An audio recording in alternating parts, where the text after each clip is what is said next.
Se wigeze kurota usambana n'igisimba cyangwa se ikindi kintu kidasanzwe ariko cy'inyamaswa? Ubwo nimba byarakubayeho wihangane unsubize muri comment. Ya rero izi nzozi kabisa abantu benshi bakunda kugenda bahura nazo ariko ugasanga batinya kubivuga cyangwa se bakabigira ibanga rikomeye cyane, ariko njye uyu munsi mbanje ngo musobanurire buri kimwe kuri izi nzozi zo kurota ubona usambana n'igisimba cyangwa se n'inyamaswa, aha twavuga nk'inzoka, imbwa cyangwa se n'ikindi kintu ubona kidasanzwe. None se wumva utisanzuye iyo ubitekereje? Ahubwo se bigutera isoni ndetse n'ikimwaro? Noneho rero ni wowe nshaka kuvugisha cyangwa se ni wowe nshaka kuba navugisha muri kano kanya. Aizo Dream Interpreter ndahari ngo ngufashe cyangwa se ngo nguganirize kuri izi nzozi, twumve ikiba cyihishe inyuma y'izi nzozi. Reka dutangire twumva ibisobanuro rusange by'izi nzozi. Iyo urose usambana n'igisimba, izi ngizi si inzozi zisanzwe, zikunze kuba ikimenyetso cy'imbaraga zidasanzwe cyangwa se ibintu biza byihishe mu buzima. Bimwe rero muri ibyo bintu bidasanzwe dushobora kuba twavuga nk'irari ryihishe udafite kuba byavuga ikigeragezo mu bitekerezo byawe. Hashobora kuba hari nk'ibintu urwana nabyo imbere mu mutima wawe, nk'irari ry'umubiri, umujinya cyangwa se ikindi kintu kigutera ipfunwe. Rero urumva ko turi kugenda tuganira ku nzozi zo kurota usambana n'igisimba cyangwa se n'ikintu ubona kitari umuntu, kuko izi nzozi zikunda gukanga abantu benshi cyane bagiye batandukanye. Niyo mpamvu nanjye nasimba ngo reka nze mbikoreho, dore ko n'ubundi inzozi twazihawe n'umwe mu bantu badukurikira kabisa, ko twamusobanurira nyine kurota usambana n'ikintu kitari umuntu. Ubwo buryo nanjye naje hano rero mbinoza, tugenda tubigenza neza cyane.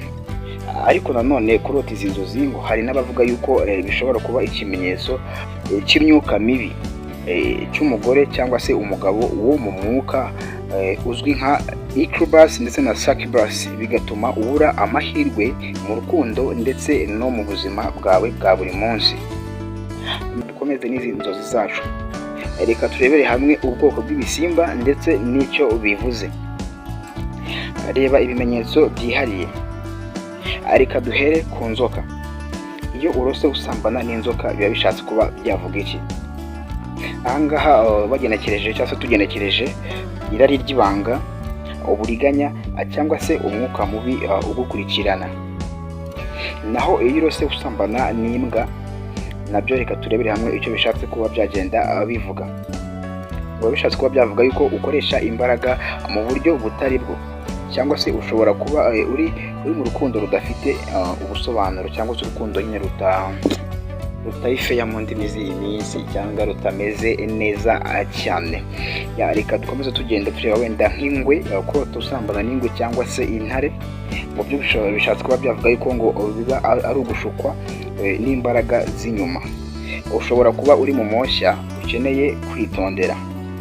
Reka noneho turebere hamwe noneho igisimba kitazwi. Nyine ukarota urimo rwose ubinoza cyangwa se usambana n'igisimba utazi neza. Ibintu utazi neza biba byihishe mu buzima bwawe. Ibi bikugeraho mu buryo butunguranye cyangwa se mu buryo budasobanutse. None se ibi ngibi byerekana iki mu mibereho yawe? Reka tubirebere hamwe. Izi nzozi zishobora kugaragaza ko hari imihangayiko cyangwa se agahinda ku byerekeye urukundo n'imibanire, icyifuzo cyo kugira ubwisanzure mu marangamutima, ariko wumva ko bitari mu buryo bwemewe cyangwa se ubwemewe n'umuco.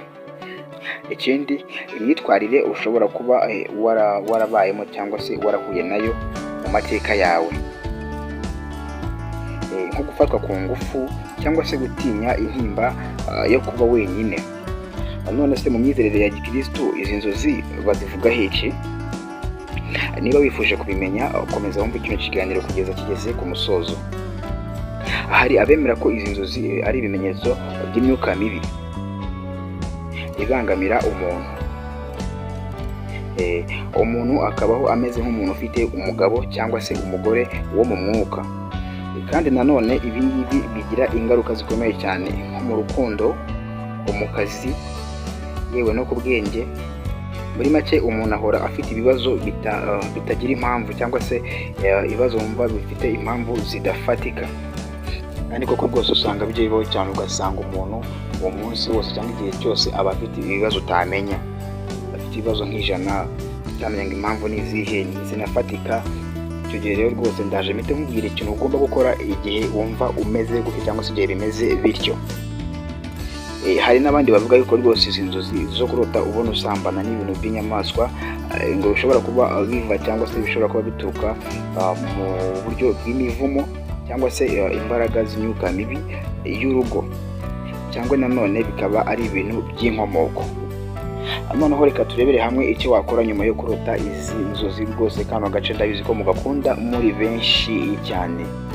Ubwo rero niba nawe uri umwe mu bo izi nzozi zazonze kabisa bahora bazirota buri kanya ndetse na buri gihe, icyo nagusaba ni kimwe ngiye kuba nakubwira: egera Imana usenge cyane, cyangwa se nanone ukora isengesho rigamije kwibohora.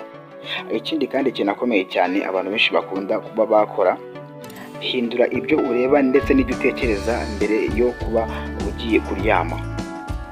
Wirinde ibintu bitera irari cyangwa se ibintu byose byagutera irari mu gihe cyo kuryama. Aha twavuga nk'amafilime y'urukozasoni ndetse n'amafoto ajyanye n'ubusambanyi. Ibi byose ukabasha kuba wabyirinda wanasenze. Icyo gihe rwose uzarota inzozi nziza cyane zitari izi ngizi. Ikindi nanone numva wakora, ganira n'umuntu wizeye neza cyane, abashe kuba yagenda nawe akugira inama nzima.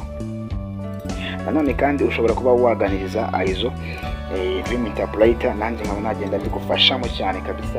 Wabishaka ko tubikora wanyandikira inbox, nanjye nkagenda nguhereza inama zigiye zitandukanye. Nakubeshye rwose njyewe ubu ngubu ngeze ku musozo. Ubwo rero niba warigeze kuba warota inzozi nk'izi ngizi, si wowe wenyine gusa, menya ko ari ubutumwa uba uhawe. Rero ahasigaye ni ahanyu cyangwa se ni ahawe ho kumva, kwitondera ndetse no kuba wakosora aho bikenewe. Usobanuza inzozi zanyu mu buryo bwimbitse kandi bwumvikana neza cyane. Reka duhure ubutaha, ndabakunda cyane. Komeze